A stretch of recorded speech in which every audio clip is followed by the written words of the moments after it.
mungkin merknya beda. Ini tampilan kita di sini ada GMDSS equipment ya. Jadi juga di sini juga.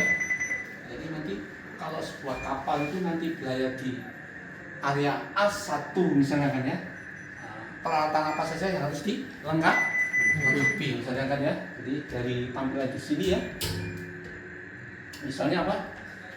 Two-way radio communication GMDSS ya, tergantung dari GRT. Nanti biasa bertanya gitu ya. Kalau GRT-nya misalnya apa? 300 sampai 500 berapa buah? Dua ya. Jadi nanti kalau 500 ke atas apa? 3 dan sebagainya itu ya. Jadi cara pemakaiannya ya, pastikan alat ini hanya dipakai untuk distress communication ya. Nanti di atas kapal jangan dipakai misalnya untuk apa? Muka belakang dan sebagainya ya. Ini dipakai hanya untuk distress communication ya. Maka dari itu ya, dijaga misalnya setiap saat harus bisa dipakai ya, harus selalu apa? Dalam keadaan dicas ya. Perwira yang bertanggung jawab harus selalu monitor. Kalau sudah warna merah harus segera dicabut atau mungkin indikasinya ya, atau hijau ya. Nanti kalau sudah penuh harus ditarik karena nanti akan mempengaruhi sistem apa? Penyimpanan baterai ini ya.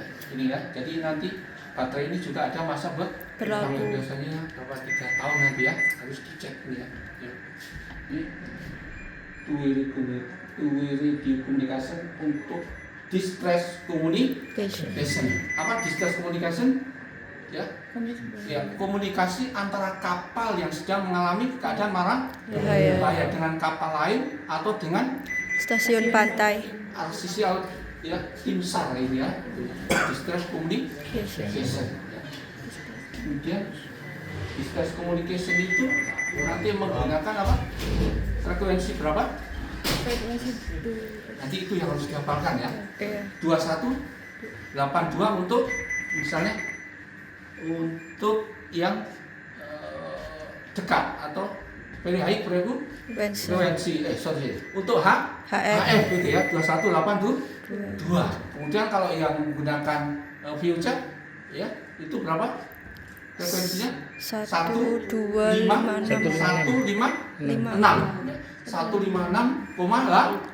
misalnya seperti itu ya. Itu nanti biasanya akan ditanya ya, yang hal itu. Kemudian kalau alerting itu apa? Menyampaikan berita-berita marah bahaya dari kapal yang mengalami marah bahaya tadi kepada kapal yang lain atau kepada RCC Rescue Coordinating Center gitu ya. Itu mesti juga harus dilakukan ya itu ya. Jadi kalau RCC itu menyampaikan itu lewat apa? Kalau future pakai channel 70 ya. Enggak apa-apa. Salah enggak apa-apa kita. Tapi besok kalau ditanya sama polisi jangan sampai salah. Ya channel 70 ya. Itu untuk MF-nya apa? 2187,5 itu ya mesti harus diperhatikan ya. Jadi dilengkapi dengan tadi sesuai dengan GRT ya. Di area A1. Kemudian apa lagi? Ini ya nanti ya. Dilengkapi dengan apa? SART atau SAT ya nanti ya. Kalau GRT-nya 300 sampai 500 berapa? 1 buah ya. Jadi kalau 2 buah berarti sudah 500 jadi ke atas ya nanti ya itu. Kalau ada 3 berarti boleh ya. Tapi biasanya ya 1 atau 2 ya. Kalau ATS biasanya 2 ya. Kalau bertak 1 gitu ya. Kemudian cara how to operate ada kata-kata saya nggak di situ. Atau saya lupa naruh ini. Kalau pelaut ya, kalau kita ya, kok jauh sudah lihat ya. Ini kalau yang kecil gini mesti harus bantuan ya. Jadi nanti di sini akan ada suatu tombol ya. Di sini ada on ya di sini ya. On ya, ada on, ada off, ada testing ya. Jadi kalau dalam keadaan normal harus selalu apa? Kalau kita cek ini misalnya off, kita akan melakukan cek adalah testing. Kemudian di sini ada penjelasan di sini. Di sini ada penjelasan bagaimana cara menggunakan dalam keadaan emergensi. Kemudian di sini bagaimana kalau kita melakukan inspeksi ini ya. Jadi nanti di badan alat ini ya sering kita baca ya. Jadi kalau misalnya mau testing ya, tarik baru nanti akan nyala. Iya. Kalau nyala, kalau di dekat kapal kita nanti di radar itu nanti akan tampilan yang muncul. Ring. Iya, ring ya. Iya. Ringnya itu berapa itu? Banyak ya? 12. Iya. Tergantung dari jarak. Biasanya kalau di kapal lain ya nanti ya itu ring tadi 12 gitu ya itu ya. Jadi nanti kemarin enggak saya sampaikan ya. Enggak sempat ya, saya bukan ini ya, bukan itu ya. Kemarin servis dokumen saya. Iya. sorry. Jadi itu yang mesti harus diperhatikan ya. Tampilan-tampilan saat kita melakukan checking atau audit atau testing ya. Kalau tidak emergensi jangan sampai ke on. Jangan ya. Ya itu ya, itu. Maka dari itu ini dikasih ya. Kalau bawah boleh ya.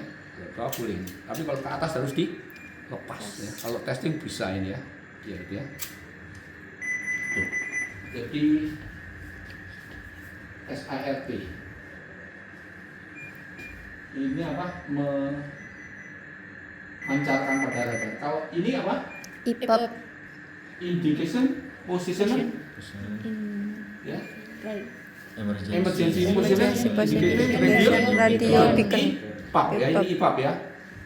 Jadi IPAP ini nanti begitu terkena air laut ya, itu akan ya memancarkan data-data kapal kita gitu ya, memancarkan data-data kapal kita.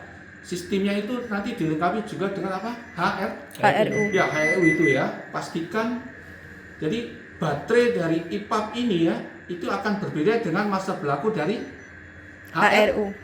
Kalau HRU itu setiap tahun harus diganti.